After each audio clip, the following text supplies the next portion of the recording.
자, 이번에는 그 총선과 이 정치권에서 벌어지는 이야기들을 총괄적으로 한번 이야기를 해보겠습니다.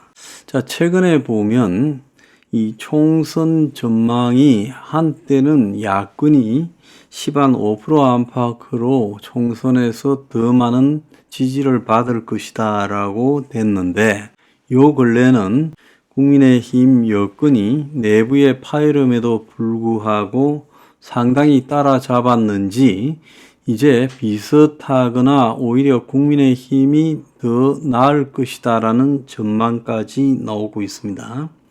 오늘 보면 연합뉴스에서 내일 총선이라면 어느 당에 투표하겠느냐라는 조사가 있었는데 여당인 국민의힘이 33, 민주당이 35, 제3지대 21 이렇게 나왔습니다. 또 윤석열 대통령 개인의 지지율도 오늘 이 4개 MBS 여론조사 결과에 보면 2주 전보다 6%가 오른 37로 나왔고 부정평가는 5% 하락한 56으로 나왔습니다. 그리고 4월 총선에 여당에 힘을 실어줘야 된다가 47로 5% 상승했고 야당에 힘을 실어줘야 된다는 44로 4% 하락을 했습니다. 그러니까 이전에는 42대 48로 여당이 훨씬 낮았는데 이번에 47대 44로 역전이 되었고 정당 지지도도 국민의힘이 37, 더불어민주당이 30으로 나왔습니다. MBN 매경이 여론조사한 데 보면 총선에 어느 정당을 지지할 거냐라는 부분에서 국민의힘을 지지한다가 40, 민주당을 지지한다가 36이 나왔고요. 정당 지지로는 국민의힘이 34, 민주당 27, 개혁신당 2%가 나왔고 한동훈 이재명 대결은 한동훈이 42, 이재명이 36이 나왔습니다. 김건희 명품백 이슈가 총선에 영향을 줄 거라는 것은 58%가 나왔습니다. 데일리안 여론조사에서는 차기 대통령은 누구냐에서 한동훈이 47.8, 이재명이 42.1로 나왔어요. 또 데일리안 여론조사회사 공정이 조사한 바에 따르면 총선에 어느 당을 지지할 거냐에 호남의 전 지역에서 국민의힘이 우세해서 여당이 43.1, 야당이 38.4가 나왔습니다. 자, 또 다른 조사에 보면 신당 지지도가 급격하게 줄어들고 있다라는 이야기까지 나오고 있어요. 자, 며칠 전에 이제 이 문화일보 여론조사에 보면 총선 승리할 거다가 거기는 또 민주당이 35, 국민의힘이 24, 승자가 없을 거다가 32도 나오고 있고요. 야우세 예측이 11%가 더 높게 나오는 또 다른 형태의 결과도 있었습니다. 30대 50%, 중도층의 39%가 예측을 유보하고 있다. 그래서 예측 유보층이 앞으로 폭탄이 될 거다라는 이야기까지 나오고 있습니다. 리얼미터 여론조사 요 근래에 보면 국민의힘이 39.8, 민주당이 35.2로 여기는 항상 민주당이 압도적으로 많이 나오는 ARS 방식인데 3주 만에 그래도 두 당이 오차 범위 내로 들어왔다라고 그렇게 지금 돼 있어요. 갤럽이 뉴스원의 의뢰로 지난 5월 5일에서 6일 사이 조사한 내용이 어제 나왔는데 거기에서는 윤석열 대통령 지지율이 30%, 민주당이 35%, 국민의힘이 31%가 나왔습니다.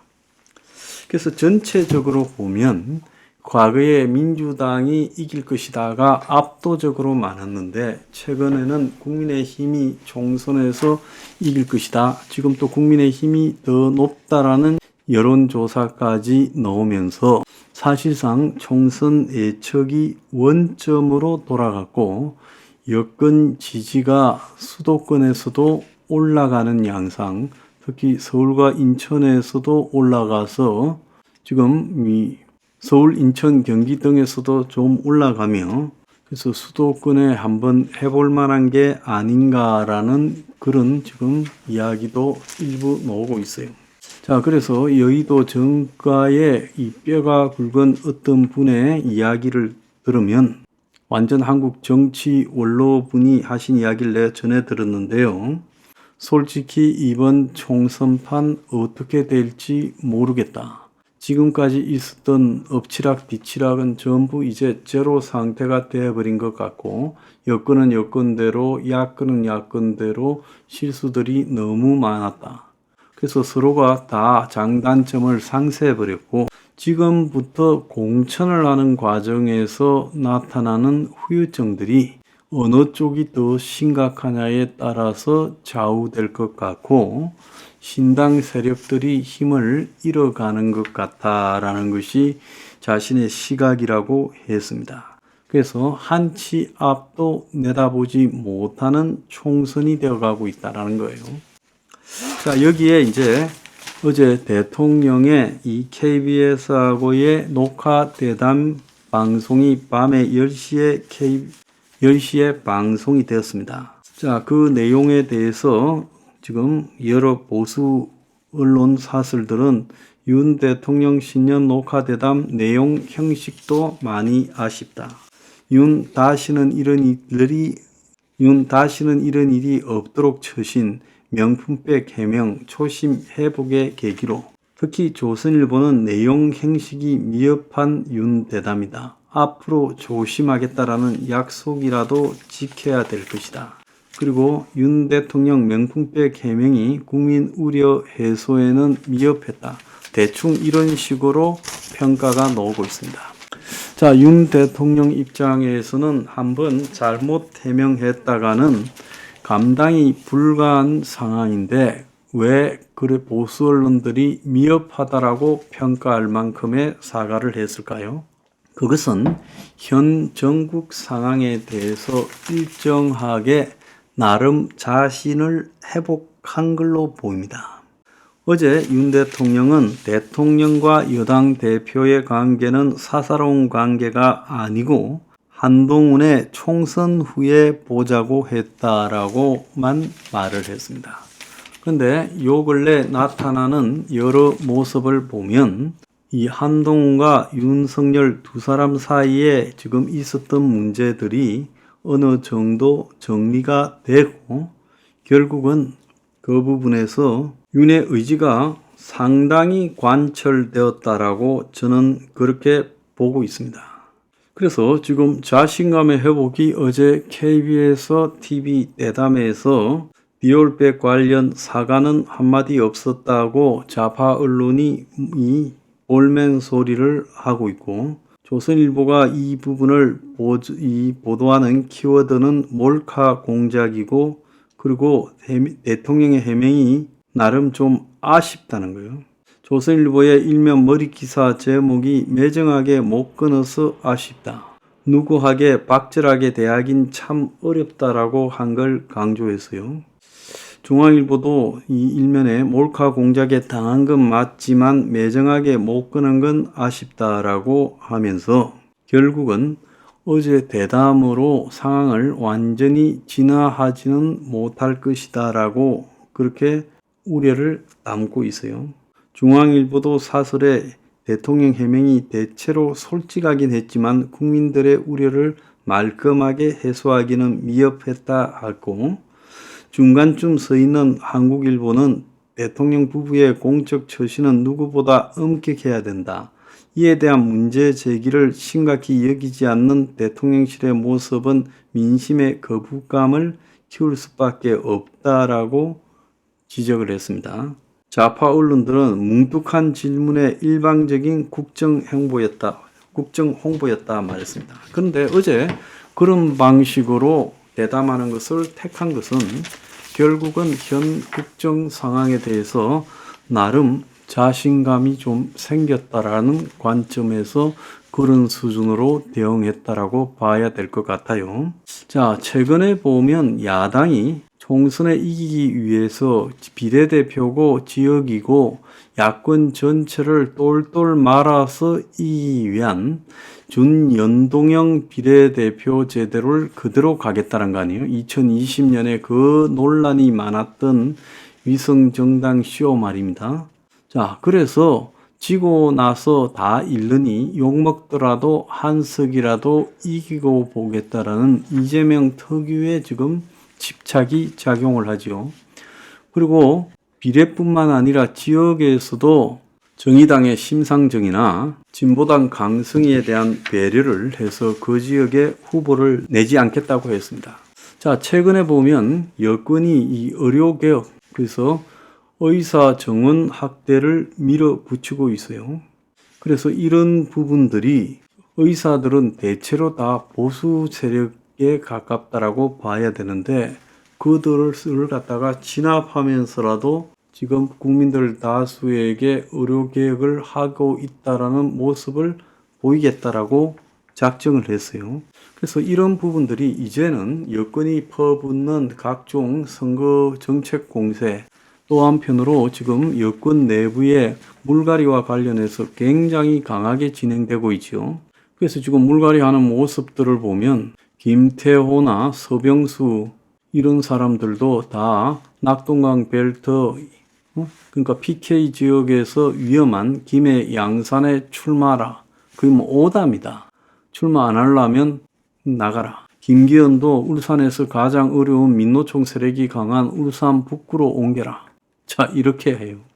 그래서 역대 대한민국에서 여권에서 있었던 이 총선의 공천의 하향식 공천의 거의 절정을 보이고 있어요.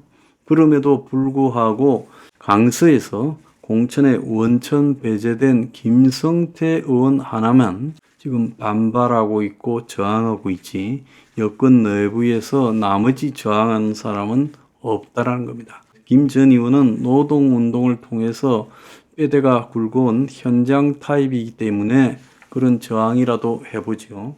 그래서 이런 공천에 있어서 완전히 밀어붙이기가 진행이 돼도 강남 서초의 5개 지역구를 다 바꾸겠다 해도 저항도 못합니다. 그래서 아마 역대급 여권 핵심 주도 공천이 이루어지고 있어요. 야권에는 비명 반명이 반항을 하고 또 정권 교체의 책임을 둘러싼 시비가 걸리고 시끄럽지만 여권은 조용합니다. 자, 그래서 결국은 이제 이런 문제들을 보면 총선이 다가올수록 여권이 기력을 회복하는 듯이 보이지만은 다른 한편으로 불안 요인이 지금 내재돼 있어요. 자, 그 불안 요인이 뭔가 하면 경제가 지금 굉장히 복잡한 상황으로 가고 있는데 이 경제적 상황에 대한 국민의 판단이 여론조사가 잡지 못한 부분이 있을까?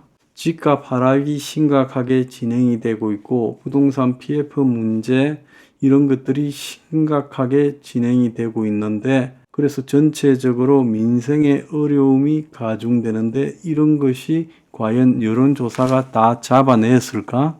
또 30대라든지 중도라든지 여기에 상당한 숫자가 판단을 유보하고 있는데 이 사람들이 결국은 어떻게 선택을 할까? 그들의 선택은 결국은요, 더 미운 쪽을 심판하는 걸로 갈 겁니다. 좋은 쪽을 선택하는 게 아니라 둘 다 보기 싫어. 근데 더 미운 쪽을 심판한다고 했을 때 누가 더 미운 쪽이 될 것인가? 자, 이 부분이 여론조사가 잡아내지 못하고 있는 측면이 있다는 거예요. 그렇다면 여권은 현재 자신들이 거의 박빙 상황으로 만들었다, 약간 우세하다라는 부분이 이것이 선거의 결과로 이어질 것인가라는 부분에서 좀 더 획기적이고 파격적인 서민 정책을 발표하지 않는 한은 그야말로 아주 얇은 얼음장 위에 앉아 있는 것과 같은 처지다는 걸 알아야 될 겁니다. 이번 선거에서요, 경제적 환경의 변화에 대한 민심의 미묘한 변화가 어디로 흘러갈지, 그것이 관건인 겁니다.